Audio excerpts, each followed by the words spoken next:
moi le motocross je le fais depuis toujours, je suis quasiment né sur un terrain de motocross.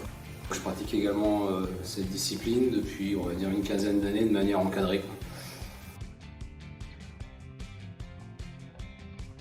Le motocross, je l'ai connu grâce à mes parents, parce que mon père était vice-président à Châteaurenard pendant de longues années, et ma mère faisait de la moto de base, donc j'étais toujours dans les courses et les entraînements.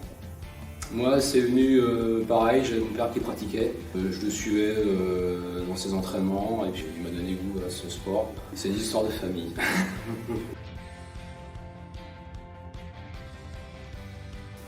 Déjà l'amour de la moto tout simplement.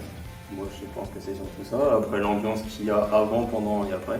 Ouais, c'est une bonne mentalité. Il y a aussi l'adrénaline aussi, c'est sympa de se faire un petit peu violence.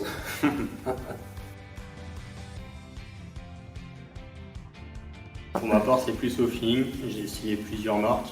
Pour moi la Kawa c'est ce qui me correspond le plus. Je suis pas comme Antonin, mais je suis fidèle à ma marque. Moi je roule sur du Honda, exclusivement sur du Honda parce que la partie cycle est quand même sympa, un peu plus tolérante quand on fait des erreurs, j'en fais quelques-unes quand même. Après oui, on les customise, on met des petits kits déco histoire de se la personnaliser, voilà, ça donne une petite image sympathique.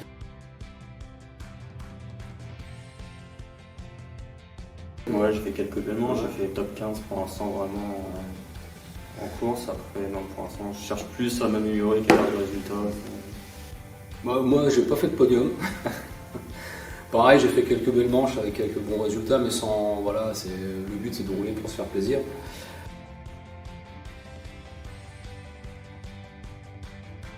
Moi, pour ma part, c'est pendant une course à Tannery, il y a, je sais pas, 3 ans.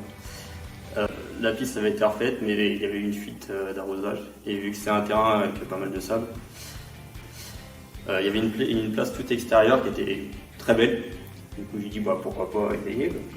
Sauf que pas cette vitesse, l'avant de la moto s'est planté. Et au final, c'était au premier tour, la moto plantée jusqu'au guidon. Et impossible de la sortir, même avec le commissaire, il fallait chercher une pelle pour sortir la moto du sable. Et j'ai fait toute la manche sur le côté de la piste. Pas de bol.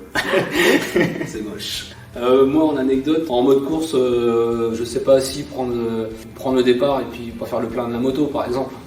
Donc on va pas loin.